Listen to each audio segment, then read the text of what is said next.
ফ্যাসিবাদ বিরোধী ইনসাফ ভিত্তিক রাষ্ট্র কায়েমের লক্ষ্যে তার যে কালচারাল সংগ্রাম ছিল, সেই ইনকিলাব মঞ্চের প্রিয় ভাই অত্যন্ত সুসংগঠিত জোরালো বক্তব্য প্রদান করেছেন। তার বক্তব্যে সুরে সুর মিলিয়ে বলতে চাই, একজন নেতা কি করে সকলের হয়ে উঠতে পারেন তার জ্বলজ্বন্ত প্রমাণ হলো শরীফ উসমান হাদী। ইনকিলাব মঞ্চের মুখপাত্র ছিলেন না, তিনি একই সাথে শহীদ পরিবারের মুখপাত্র ছিলেন। তিনি একই সাথে ফ্যাসিবাদ বিরোধী সকল সংগঠনের মুখপাত্র ছিলেন। তিনি একই সাথে বাংলাদেশের মাটি ও মানুষের মুখপাত্র ছিলেন। তিনি নির্যাতিত অবহেলিত আলেম ওলামার মুখপাত্র ছিলেন।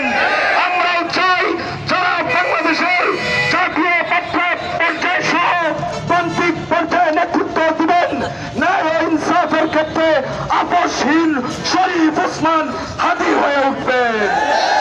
সংগ্রামী উপস্থিতি, এই পর্যায়ে বক্তব্য প্রদান করবেন জাতীয় নাগরিক পার্টি এনসিপির ঢাকা জেলার সম্মানিত সদস্য হাফেজ মাওলানা শহীদুল্লাহ।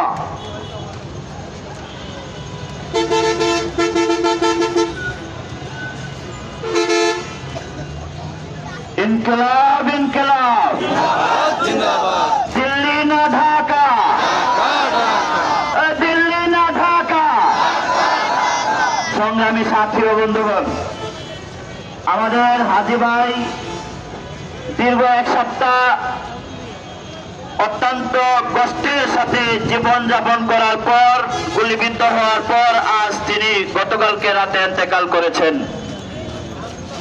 অত্যন্ত পরিতাপের বিষয়, এক সপ্তাহ মাঝখানে সময় পেয়েছে, খুনির বান্ধবী গ্রেপ্তার হয়, বাবা গ্রেপ্তার হয়, মা গ্রেপ্তার হয়, আশেপাশের অনেকেই গ্রেপ্তার হয়, কিন্তু সেই খুনিকে গ্রেপ্তারের কোনো তোড়জোড় দেখা যাচ্ছে না।